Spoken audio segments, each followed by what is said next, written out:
بسم اللہ الرحمن الرحیم لولا اذ سمیعتموہ، کیوں نہ جب تم نے سنا، اور جب تم نے اس بات کو سنا، کیوں نہ ظن المؤمنون، مومن مردوں نے گمان کیا، والمؤمنات، اور مومن عورتوں نے گمان کیا، اور کیوں نہ جب تم نے وہ سنا، مومن مردوں اور مومن عورتوں نے گمان کیا بِأَنفُسِہِمْ خَیْرًا، اپنوں کے بارے میں بہتر، وقالوا، اور کہا ھذا افک مبین، یہ تو کھلا بہتان ہے۔ اور جب تم نے اس کو سنا، مومن مردوں اور مومن عورتوں نے اپنے آپس والوں کے ساتھ اچھا گمان کیوں نہ کیا، اور یوں کیوں نہ کہا کہ یہ تو کھلا بہتان ہے۔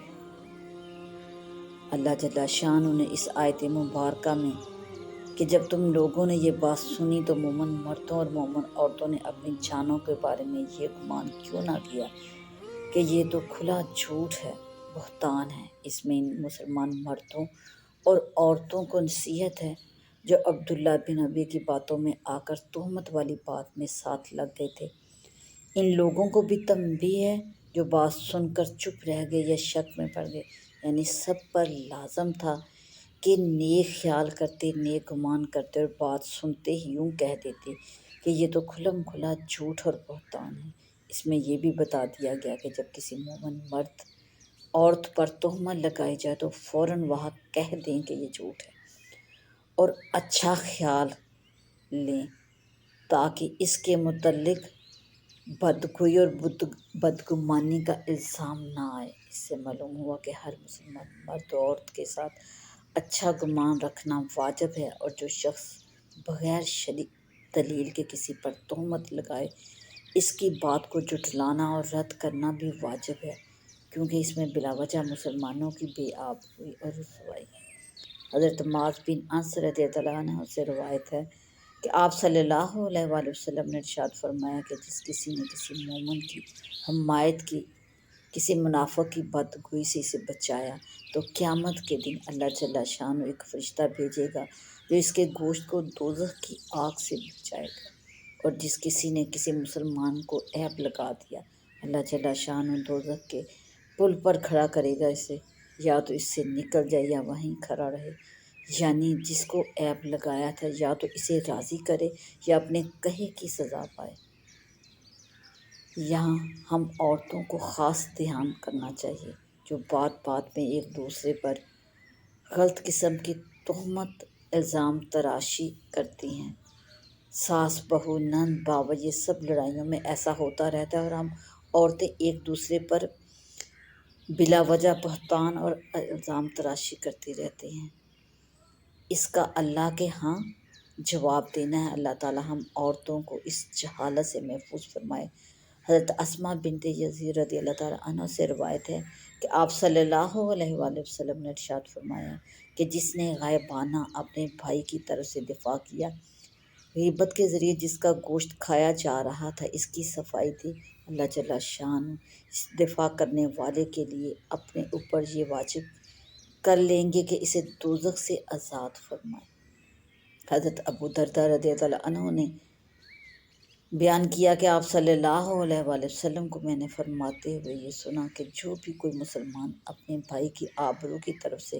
دفاع کرے گا، اللہ جل شانہ کے ذمہ ہے کہ قیامت کے دن وہ اسے دوزخ کی آگ سے دور رکھے۔ ان آیت مبارکہ میں اللہ جل شانہ کی طرف سے یہ تعلیم دی جا رہی ہے کہ اہل ایمان کے بارے میں بدگمانی سے بچیں۔ ایک حدیث میں ارشاد ہے کہ بدگمانی سب باتوں میں جھوٹی چیز ہے، اس لیے تم بدگمانی سے بچو۔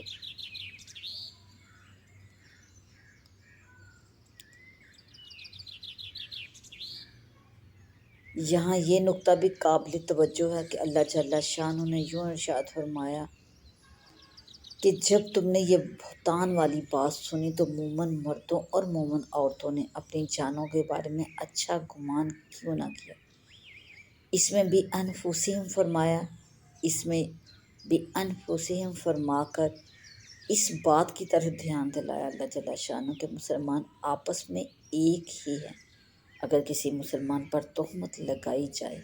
تو سننے والے مسلمان یوں سمجھیں کہ یہ تہمت ہمیں ہی لگائی گئی ہے